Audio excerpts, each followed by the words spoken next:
বাজার থেকে চাল কিনেছেন 4.5 কেজি, সবজি কিনেছেন 8 হেক্টোগ্রাম, মুরগির মাংস কিনেছেন 2400 গ্রাম। এখন আমাদেরকে বলেছে সবগুলি মোট কত কেজি। এখন আমরা সবগুলি একসাথে কেজিতে প্রকাশ করব। চাল আগে থেকে কেজি দেওয়া আছে, তাই এখানে কিছু করতে হবে না।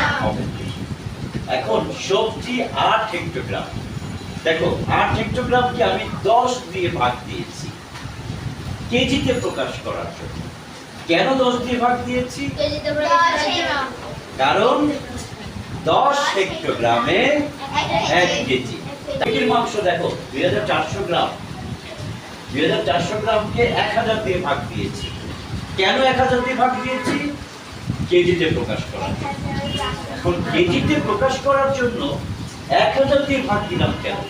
1000 গ্রাম সমান 1 কেজি। কারণ 1000 গ্রাম সমান 1 কেজি।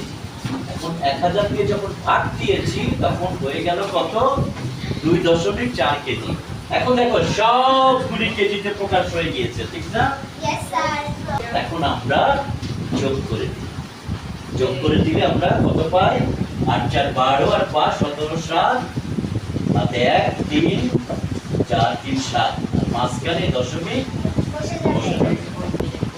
মাহফুজ বাজার থেকে মোট কত কেজি বাজার করেছেন? 4 কেজি। বুঝতে পেরেছো সবাই? Yes sir. ধন্যবাদ।